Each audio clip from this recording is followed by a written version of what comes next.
Good morning, all. Thank you for joining, or I guess good afternoon to our friends on the East Coast. We've got a lot to cover.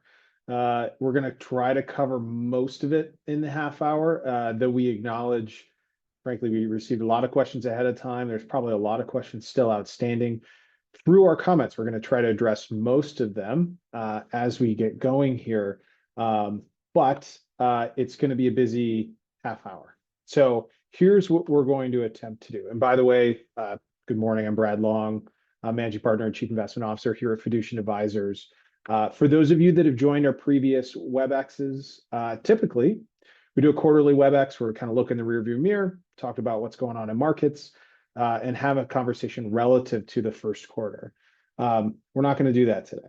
Obviously, a lot of the market activity that's been happening has happened after the quarter. It's really happened after April 2nd. So the game plan for today is to really kind of get into the what's. What happened, what it means for the economy, what it means for markets, what it means for our portfolios, and probably just as importantly or most importantly is, what does it mean for the future? Where are we going from here? And what does it mean for potential actions, in our portfolios? Today, I will have Rob Lowry join. He's Principal and Associate Research Director here, and it's great to have him on board. As I look at this page, I realize probably the only time I wear a tie recently is in my headshot, but I have one on today. A little Masters tie on today. So hello, friends, for those that are Masters fans. But I can tell you, of the two of us on this slide here, only one of us is a single handicap, and I promise you it's not me. So with that introduction, let's get rolling and first start with just a level set. Let's just talk about what is going on, because there's a lot going on. First, let's rewind what seems to be in dog years all the way back to last week and just talk about the announcement on April 2nd. So 10% universal tariffs on all imported goods, additional reciprocal tariffs levied on foreign countries, largely based on their trade deficit with the United States. That was the Rose Garden with the big poster board sitting out there for varying levels of rates applied additionally to the 10% across countries. Canada and Mexico are not included in this recent discussion. That's part of the renegotiation of USMCA. That's kind of the new NAFTA from Trump 1.0 in 2017 and 2018. So they're really not relevant in this discussion. There are other exemptions, sectoral exemptions, things like energy, steel, autos, pharmaceuticals, semiconductors, amongst others. Part of that is perhaps those tariffs are coming, right? They're a little bit more complicated and down the road. Part of that is also perhaps the administration's leaning towards, in a multipolar world, a little bit more towards defense and some of these goods that might need to be exempted. China is the tariff of the day, right? That was, has been kind of the spotlight for historical tariffs and continues to be, and we'll get into even more of what that is showing as we update from last Wednesday even to yesterday and this morning. And then even with last week's announcements, not even yesterday's announcements or this morning announcements, some of this is still not particularly clear. Let me give you an example. Semiconductors are exempted from tariffs. Semiconductor chips go into server racks, right, that are used for data and compute. How is that product taxed? Is it taxed as a semiconductor? Is it semiconductor? Does it exempt the whole product, right? So specificity is not the order of the day. It's more order of magnitude, right? Directionally, we know these are very high tariffs. And so to put that into context, right? So these are the highest tariff levels we've seen since the 1870s. Don't confuse that with the 1970s, the 1870s. So it's been a little while since this has been the United States economic policy. If this were a tax, and largely we consider tariffs a tax, this is the largest increase in taxes since 1968. So very meaningful move. And to give you a sense of the order of magnitude of size here, the tariffs that were announced last week, if you were to take that tariff revenue, it's roughly equivalent in size to the whole U.S. corporate tax collections in a given year. So these are big numbers, very big numbers. Now, that's last week. Let's go to yesterday, right? Because I think we can all appreciate this is a very fluid environment. And so, as the facts change, we're trying to make sure they stay in front of you. So 90-day tariff relief. We'll talk about maybe what the catalyst was for that in just a little bit. So that reduces kind of current tariffs back to those 10% levels. Countries that had retaliated are not part of that tariff relief. This is most notably a comment on China. We're effectively just in a tariff war or a trade war with China. We'll talk a little bit more about that as we continue. Canada, Mexico, and sectoral tariffs are still not a conversation here. But interestingly enough, even with this relief as of yesterday, and markets ripped yesterday, we can kind of see market action today. If you do the math, even in this period of exemption in a 90-day window, the total level of applied tariffs is substantially similar to what it was last week. So even though those reciprocal tariffs on many other countries, the 60 other countries have fallen, because the tariff rate on China has gone up so much, it's actually a very similar total magnitude. Now, I do want to address one thing quickly. Headlines, we had 120 plus, yesterday it was 125. I saw this morning in Bloomberg, it's 145. Practically, when you think about tariffs, anything above 60%, there's really kind of diminishing marginal impact. If you think about that functionally, when you tax a good at 60%, behavior really starts to change pretty materially. Consumers will either delay or avoid the purchase. They'll substitute the good for something else. So when we're talking about 60, 80, 100, 145, like we're kind of in the point where it is so punitive that it's really changing consumption and demand. But if it's 90 or if it's 110, you're kind of already in the ballpark of, this is pretty material. So clearly, a lot of market implications from this, and markets have been reacting pretty heavily. Brad, thanks for that overview on what's been going on. And, that volatility in the tariff front and uncertainty around policy has clearly played into the financial markets this year to date. Markets started off the year pretty strong, but then we kind of hit February as that tariff concern ramped up, and markets really have kind of fallen since. The VIX volatility level that measures volatility in the equity markets hitting 50 since the first time since COVID. But what we've seen is that risk asset sell-off, and really the S&P and the Russell, so domestic markets, underperforming up until yesterday, non-U.S. markets pretty significantly. A lot of that fragile Mag 7 and concentration in the S&P as we started the year, those Mag 7s stocks really declining and impacting the S&P 500. On the other hand, we've seen a nice ballast from fixed income. We haven't seen that correlation play out in quite some time, and it's nice to see that relief for investors. The Bloomberg Ag up about 2%, even with the rate move over the last couple of days higher. Spreads have been a little bit wider on the high yield and corporate side, right? A little bit of concern about corporate fundamentals declining and what that impact from the tariff might be. But overall, fixed income has been a nice ballast for investors. So, all right, that's the what. Like, what happened? What was the news? What's the current context? And by the way, that's changing kind of minute by minute. Now let's talk about the what this is going to mean for the economy. Because that is, start at the economy. What does it mean for the economy? What does it mean for markets?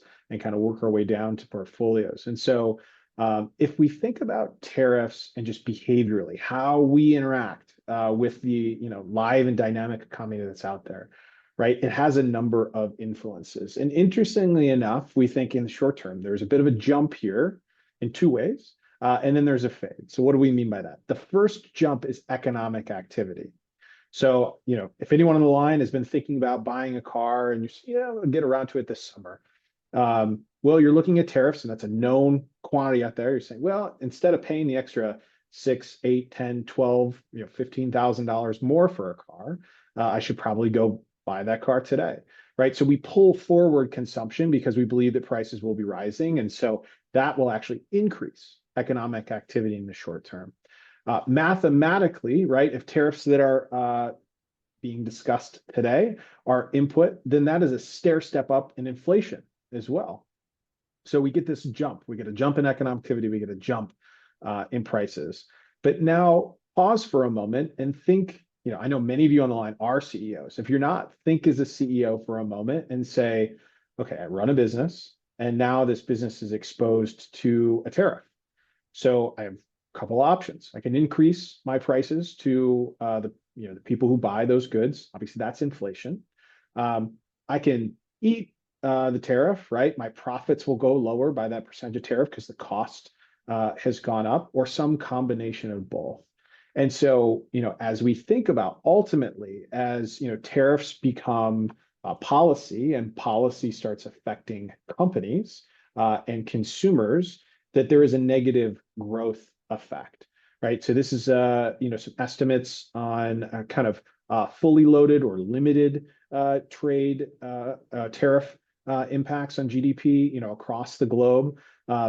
Precision of this, I would say, is questionable, right? Because the rules of the game are changing by the minute. But directionally, we think this is consistent with this idea that ultimately tariffs are negative for growth. And so, of these economic risks, the economic risk of inflation rising, ultimately inflation is a demand side function. So if you have higher unemployment, you have higher prices, you have lower confidence, people are buying fewer goods. Ultimately, that will turn inflation the other way as that growth scare comes through. We can actually start to even see that in the data. Inflation or economic data is always rear view mirror facing, right? It's a month or more lagged. So we won't see that for a couple of months. But in markets price daily and intraday. And so we can actually see break even inflation here on the 5 and 10-year moving downward. So even though tariffs will have this immediate kind of stair step influence on inflation, they ultimately are demand destroying at these levels. And so demand destroying is inflation destroying. And that's the presiding factor that will ultimately win if current tariffs are implemented and kept for a material period of time. I think this kind of jump in fade scenario is keeping the Fed at bay from reacting too quickly. But let's take a look at kind of how the government side of things may affect the economy. If we think about the government and its impact on growth, right? It's about 20% of GDP. There's two avenues, right? It's fiscal policy and it's monetary policy, with the administration controlling the fiscal policy, right? So it's spending, tax cuts, or increase revenues, et cetera. And then the Fed acting independently, focusing on price stability, inflation, and a full unemployment. We don't really know what the administration's thinking or what their ultimate goal is, right? But there is a semblance of tighter fiscal policy, right? And then wanting looser monetary policy to help offset that. If you think about what they're doing today, right? They're cutting jobs, they're increasing revenues with tariffs, right? That's tighter overall, it's equal. And then on the other side, we've got the Fed with monetary policy, focusing on inflation, remains sticky, although we got a little bit of a reprieve today in the markets with a good CPI reprint. But the labor market remains strong. So the Fed's still in restrictive policy. So, overall, both fiscal and monetary policy in that restrictive stance. If we think about how that affects the Fed and what rates are, if we think about the beginning of the year, right, the outlook for rates were pretty benign. Market was pricing in about 2 cuts by the end of December, right? Inflation was sticky. The labor market's been reasonably strong. The economic outlook still had reasonable footing. But as we shift over to the last couple of weeks, right, a huge shift in market reaction to what's been going on. And part of that, right, that jump in fade, right? Ultimately, is it weaker for growth, weaker for inflation? And that would give the Fed more room to cut down the road. So now the market's pricing in about 3 to 4 cuts through the course of the end of the year. It remains to be seen, right? The Fed's very data driven. There's a lot of uncertainty. They've made that clear in some of the statements they've made over the last couple of weeks and even days. But seemingly, like, the market is reacting that the Fed will come in and support.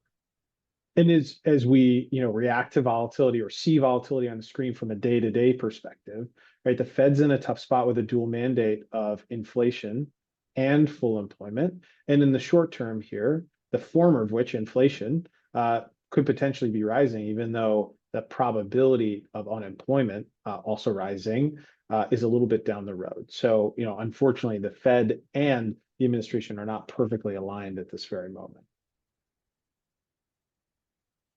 Now, as alluded to earlier, right, rates have come down through the course of the year up until the last week, but generally pretty positive for fixed income markets.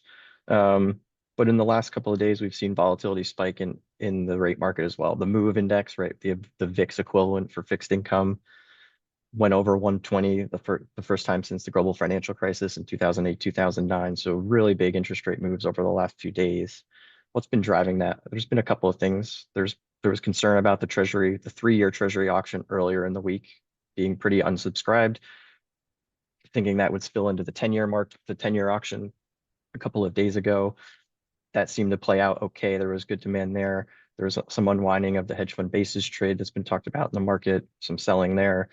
But then there's also been some foreign sellers, and I think we should focus on that a little bit more because, this thought about weaponization around selling treasuries to impact the U.S. and with the Trump administration's agenda, may be playing in conjunction with the equity market sell-off, may be factoring into that kind of 90-day relief that we've gotten over the last that we got on Thursday. Yeah, if we think about the proposed new world economic order, right? The U.S. Is seeking to spur industrial growth, right, and manufacturing here. Well, in order to sell, to be attractive on the global market, especially with the cost of labor here in the United States, generally you would want a weaker dollar. Well, foreign entities, especially China, who are much more export-driven and goods-driven economies, they recognize that, and so they're moving to weaken their currency in defense. And frankly, since we're in the middle of a trade spat, raise capital as a war chest against what is yet to be seen and uncertain. And so, it's likely, though we certainly weren't sitting in the room, that is kind of the bond vigilantes, if you will, came out and markets really started moving higher on rates. That policy advisors, perhaps even Scott Bessent, is knocking on Donald Trump's door saying, hey, we can maybe change the world economic order, but we can't do it overnight. Give us a little bit of breathing room here. Because what we got yesterday was certainly in contrast from what was being said over the weekend and just the days before. So let's talk a little bit now, kind of starting to transition into markets here. Look, coming into all this before April 2nd, there was already some pullback, if you will, not so much in markets as much of the volatility seen, but behavior. Consumer confidence has been lower. Part of that is just kind of policy uncertainty and change. Markets generally started the year with fairly high valuations. We see businesses, right? It's hard for a business to plan expenditures and growth going forward. So we see new orders, less inventories falling as well. And ultimately, when we think about markets, right? So the economy is very important to markets, but again, they're cousins than they are twins, right? They don't perfectly react. And frankly, markets tend to lead the economy, just like we've seen recently in volatility. Earnings really matter. So again, as we talked about before, tariffs, right? They're imposed on countries, but they're paid by people and they're paid by corporations. So in that example I gave on, they pass on some of that cost to consumers, that's higher inflation. Or you eat some of that cost, that means lower profits.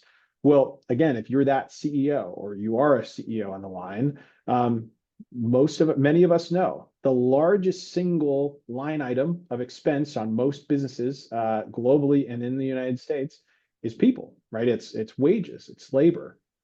So, as a CEO, at the very least, you're starting to plan and say, hey, maybe I should plan for the worst and hope for the best. And when you're planning for the worst, it probably doesn't mean that you're out hiring in droves. Maybe it means you're slow hiring expectations, or you could be on the flip side of that. You could actually be trying to reduce expenses, which means, a reduction in labor or the labor force and higher unemployment to try to defend profits. And we're starting to see that where, earnings, our expectations are rolling over. Now, as a reminder, right, how do we kind of back a napkin prices in markets and set expectations? So earnings, EPS, earnings per share, is the residual economic value of a company. So take any, kind of your favorite stock and think they have revenue, they have expenses, and then ultimately they have earnings. You divide that by the number of shares, and that's the value that they're creating. And then as market participants, we assign a multiple to that. We say, okay, we're willing to pay X times that amount. You're willing to pay more if confidence is high, if growth prospects are high, if the business has something really unique to it, or if in markets in general, right, this concept of US based exceptionalism, right? So command a higher multiple. We've clearly entered and have been in an environment where some of those things have been called into question. And so not only could earnings obviously reduce just the production of economic value from the market, but our willingness to pay higher multiples for those. So let's give some kind of sense of what that means. So even if just using kind of current EPS estimates going out for 25, if we put an average equity multiple to that, that means, and don't take today's price action in the market because we're not kind of minute by minute. But as a close of yesterday, that means there's potential downside of around 10%, just to get back to average multiples based on current earnings. Now, if earnings were to drop more, obviously that number would be lower. If you take more draconian scenarios, right, like the trough multiple, during COVID, that was 13 and a half times. That would imply that markets could have a 30% move down from here. Now, that's not our expectation, but it's important to just set kind of, where we are in the cycle and what kind of those, floors, if you will, could look like. Now, for the point of completeness, right, and trying to set expectations around opportunity in markets, if we look back over past periods of time where markets have been down, 15% or more, which is kind of largely where we are today. With daily volatility, we'll kind of bounce around there, maybe a little bit more, maybe a little less. But you've got some pretty ugly times on the screen here. You've got, Black Monday, you've got the Gulf War, you got the GFC, COVID, right? So markets really pulled back over those periods. Now, this is an exercise to say, hey, if markets are down 15% or more, that's a signal to buy and then just plug your nose and forget what happens, over the next 12 months. That tends to be a fairly profitable environment with which to invest. It doesn't mean over the next, day or week or month or quarter, that it can't certainly see more volatility, but just all else equal, even if you take a reasonably long time period, I realize our time periods, shrink as we get into periods of volatility, but even looking just 1 year out, that's a fairly interesting time to be a net investor. And so if you think about our process, all else equal, as valuations or prices are coming down on a net basis, that makes us more interested in the opportunities that exist. And the inverse is true, right? In periods of high valuation, we're less interested. But obviously, it's a period with very high volatility. That volatility is a good framework, and I think we should not forget about yesterday, right? It was a historic day in the equity markets. It was the third best S&P price move since 1971, the second best on the NASDAQ side, right? So a really strong day for markets, but it's, I think, some good perspective that these strong days often happen in periods of volatility or down markets. Or if we just look at the S&P, the two best days, October of 2008, right? Well, the S&P didn't hit the low until March of 2009, right? So it was in the midst of that drawdown in the GFC that we got at these best days, which goes to, like, we just have to keep staying invested, right? You can't time the market. It's a fool's errand. If we think about missing those best days, right? The return since 1988, it's almost 40% lower than if you were fully invested throughout that time. So trying to time that market volatility, and we're not trying to say it's it's not the bottom now, or we don't exactly know where the markets are going, but having that balanced approach and to stay disciplined through this is important. Yeah, I mean, to just put a exclamation on that point, since 1971, there's been over 14,000 trading days. Yesterday for the S&P was the third best. So of the 14,000, it was the third best. The catalyst for why that day was so good, there was a tweet in the afternoon and markets ripped up. You can't time that. But if you miss it, the detriment is very, very large. So the cost of getting that wrong is high, and the probability of getting it right is low, right? So that's just not the kind of trade, if you will, as long-term investors we want to make. So where does that take us to today? Well, I realize it seems like years ago where we set our 2025 allocation, but it really wasn't. It was, a handful of weeks ago. Came into the year with three primary themes: fragility, durability, and the age of alpha. I don't think there's a whole lot of convincing for anyone on this line or elsewhere that we need to say that markets have elements of fragility. That's certainly showing. The need for durability is perhaps not in question in this moment. Age of alpha, clock's still out on that. We sit here, it's April 10th.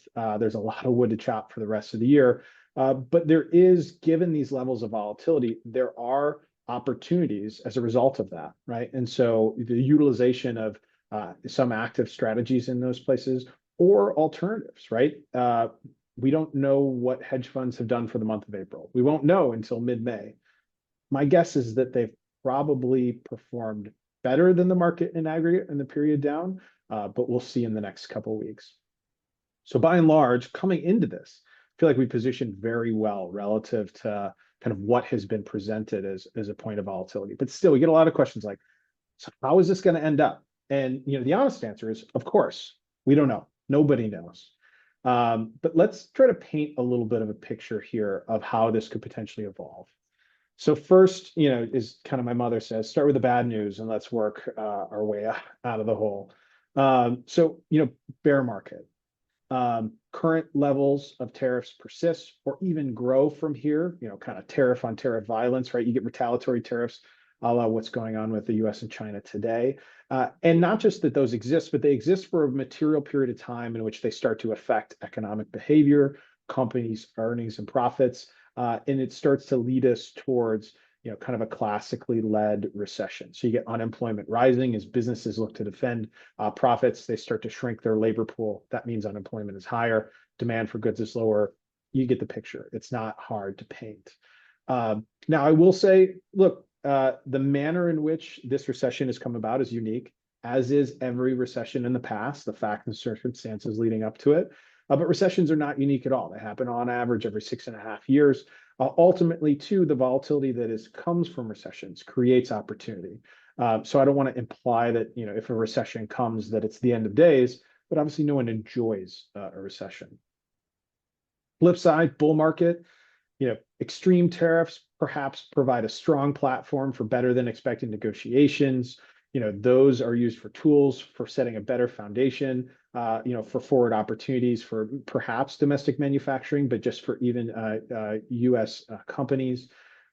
Also with, greater policy resolution, right? With tariffs kind of pulled back or negotiated down, that gives the Fed headroom to cut from a restrictive position now to perhaps even an accommodative position, and it's kind of back off into the races, and you get, this bull market scenario.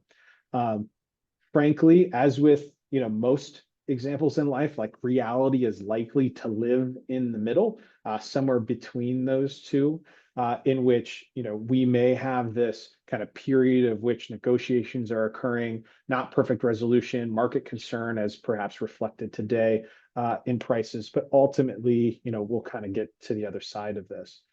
In any of these scenarios, right, action, right, if we go into a bear market, what you'd expect from us, you would expect new CMAs, repositioning of portfolios, right? The facts have materially changed, and so our opinions will change, and we'll update portfolios. In a bull market, right, where you get a tweet and the markets are back off into the races, frankly, we'll have more green on the screen than I know what to do with, and we'll just be back up and off. Now, that kind of base case in between, that's probably where you take this kind of classical just rebalancing approach. You're generally just a net seller of what's done well, and you're a net buyer of what's done poorly. And frankly, that's a healthy reallocation of capital that can be really material to long-term returns. In any of these scenarios, there are two things, well, I guess especially two of the three, the bear and the base case, that are important. One is it requires patience, especially in like a bear market or this kind of sideways move where we're trying to negotiate tariffs over the next couple of months. These things take time. The average correction is 107 days. The average bear market is 460 days. We're 70 days into the market's top since February. So we shouldn't be expecting resolution immediately. It takes time. The second is, as we just described, kind of whether it's classic rebalancing or markets, go through, more of a cyclical recession and we have to, update our portfolio positioning. The next move, should it be required, is likely to be adding to risk, to re-risking portfolios. Because as we mentioned before, generally being a net buyer when things are down, we use the example of 15%, tends to be a good environment with which investors can take advantage of those opportunities. So as we look at the market today and we think about our portfolio positioning coming in, fairly defensive, and then where prices and opportunities sit today, frankly, it puts our antennas up for opportunities to reinvest and add rather than kind of run and cower, because these are the markets where there are real opportunities that are presented. So with that, we said we would kind of be right at the half hour and take as many questions as we could. Rob, I know we've had a number of questions coming through the queue, and frankly, got quite a few on the way in. So why don't we start taking some of those? And then, by the way, if we don't get to your questions, in the next full of minutes, then we're happy to follow up with your consultant, or we can connect afterwards. Brad, maybe this dovetails into your discussion on kind of portfolio positioning, but we've had a couple of questions come through on the outlook for emerging markets, and are we going to reallocate there? Yeah, emerging markets look on a year-to-date basis, and it's shifting pretty materially. There's two components. As we think about the next, this world order that's trying to, be reinvented, part of that is the administration's active interest in a weakening dollar. So all else equal, let's hold aside emerging markets for just a moment. All else equal, that means that equity or capital outside the United States would just benefit from that currency tailwind. There's also the relative sanguine environment outside of the United States versus kind of the policy volatility we've seen here. Now, emerging markets in particular, China's an important part of that. Obviously, there's a lot going on with China and U.S. trade relations. Couple of things when we think about our allocation in emerging markets today. One is that, when we think about how these tariffs are being implemented, it will take quite a bit of time.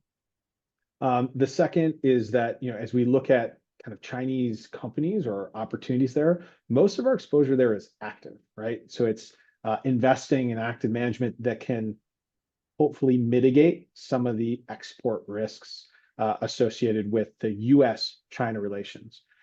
Finally, is that, when we sit in the U.S., we think kind of we're the center of the world, going outwards. China has a lot of exports with other countries. Don't get me wrong, the U.S. is a large trading partner with China, but we are not the only consumer of Chinese goods.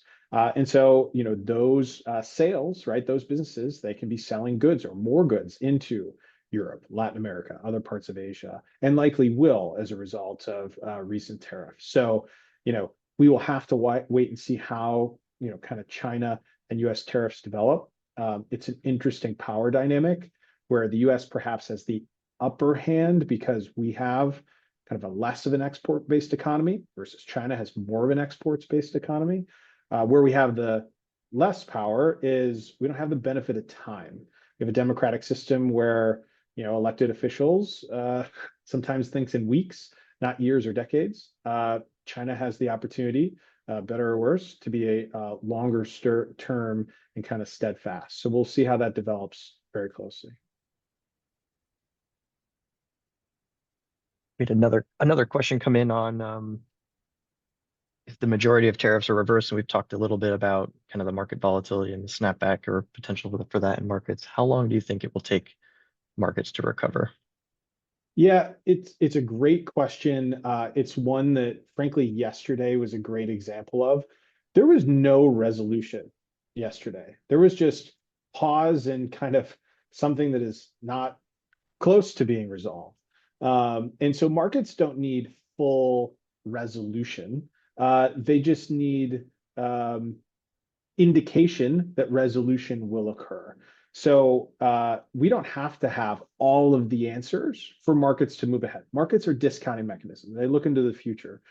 So all we need is the indication that we're moving in the right direction, that tariffs won't be at a level or at a breadth that's demand destroying, that's going to hurt economic growth. The detail of that, markets don't care as much. Now, if you're buying a single company or stock, or you're, looking at, iPhones or Apple, right? Like that will matter. But in aggregate, equity markets in general, we just need indication of resolution, not full resolution.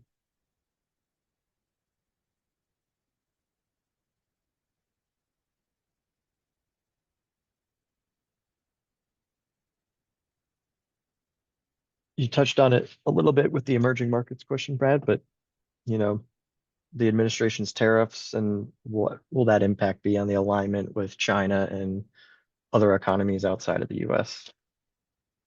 It's a great question. Look, the U.S. kind of picked an economic fight with everybody at once. You know, a handful of months ago, you would say it's kind of a multipolar world in which you have kind of US/UN and China and others, perhaps China, Russia, and a block of other countries. The US has become, through economic policy and otherwise, more insular.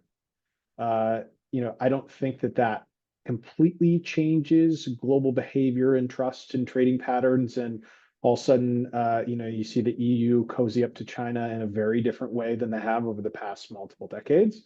But incrementally, relatively, when you don't have what you think is kind of the long-standing, thoughtful trading partner that you had before, you're going to look, for other opportunities, especially from an economic perspective, to sell your goods globally. So incrementally, I think there's no question that it's moving in that direction, but it's not going to unseat kind of decades of that positioning. And especially for Europe, China's strategic relationship with Russia, and obviously Europe's positioning on Russia, vis-a-vis either oil and or the conflict in Ukraine. So there's a lot more going on here than just tariffs, but clearly it's an important part. Great. We got a lot of questions in the queue here, Rob. Maybe I can grab one of these, for you. So we had a question coming in on slide 10, kind of explaining that again, and just what the opportunity is for the Fed and potential cut rates. So maybe I'll put up slide 10 again in just a moment, but can you just talk about where the Fed is today and kind of how the put's out of the money, and then what that means for market expectations moving back towards the potential of a Fed cut?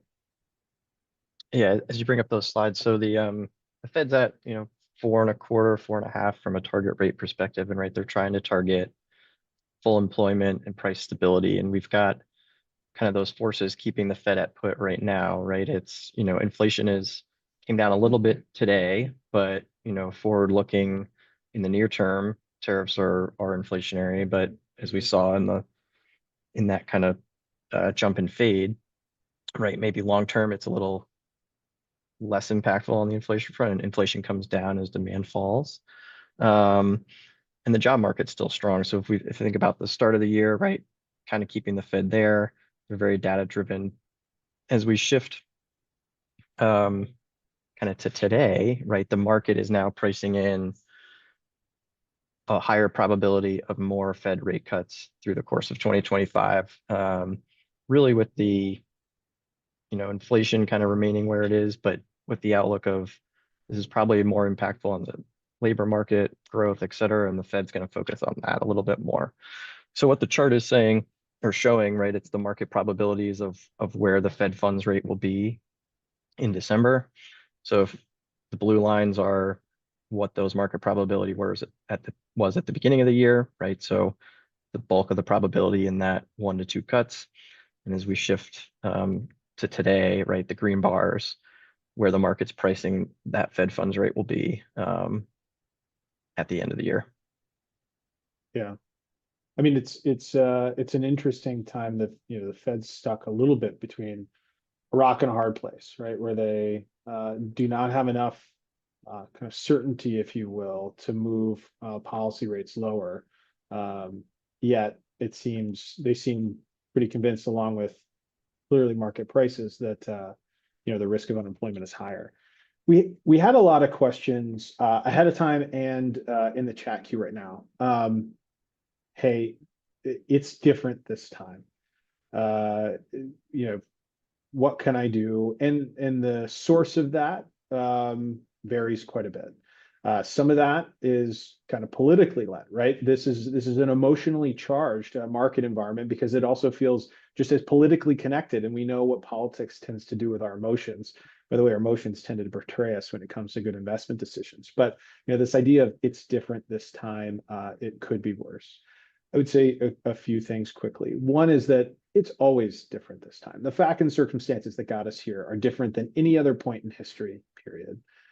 The outcomes. There's nothing really to lead us to say the outcomes will be all that different. I will say that there have been bleak points in history, and I'm actually kind of going off script here for another deck that we've worked with on clients, but there have been many points in history where sitting on the precipice of that information or that point in time or that period of war or God forbid a pandemic a handful of years ago, and it's different. It was different. It felt different. The circumstances that got us there were different, and sometimes our ability to see beyond that period of volatility was very hard. But you can look back. World War, between wars, material recessions, the GFC, right? Those of us that have lived through that period of time in which you didn't know if, kind of the money in your bank account was safe. All these periods are different. Yet what's all in common is kind of this up and to the right line. Does that mean it's uncomfortable? I mean, yes, of course it is. People, all of us, we don't like market volatility. It's not a comfortable experience. The bright side of that, though, is that market volatility really is. It's kind of the cousin to opportunity. It is what creates unique opportunity, whether it's through that rebalancing that we mentioned, whether it's through something more structural, where we update our CMAs and try to find new opportunities in markets, where we rebalance into portfolios. But it is, it's kind of the necessary evil of creating pretty material opportunity. And so I appreciate and understand why it feels different this time. And in some ways it is, but we have no reason to believe that the outcome will be all that different. Rob, you see other questions? I mean, I'm trying to scan through here. I realize there's a lot of them. I also realize we're 12 minutes over, so maybe we've got room for one more. And then, by the way, if we didn't get to your question, we'll, of course, happy to follow up, call your consultant, reach out. We'll have a conversation, but maybe we've got room for one more here. You got a good one, Rob, or I can comb through here. Yeah, we've got one that came in about the opportunities and the potential to reallocate into private markets. So maybe touch that and how that kind of dovetails into our Age of Alpha theme. Yeah. So private markets, first off, private markets are not immune to volatility in public markets, even though they're not priced in the exact same way, and you don't see the volatility in your statement in the same way. It is going to have an influence. Michael Starsik and our private markets team just went through a great webinar earlier this week. I'd encourage you to listen to that if you haven't. And they walk through a lot of the implications of public market volatility on private markets. The first implication, and probably most notable implication, is as public businesses are selling, right? As a private equity fund is trying to sell a business, there's a couple of options. They can sell to another private entity, or they can try to go public.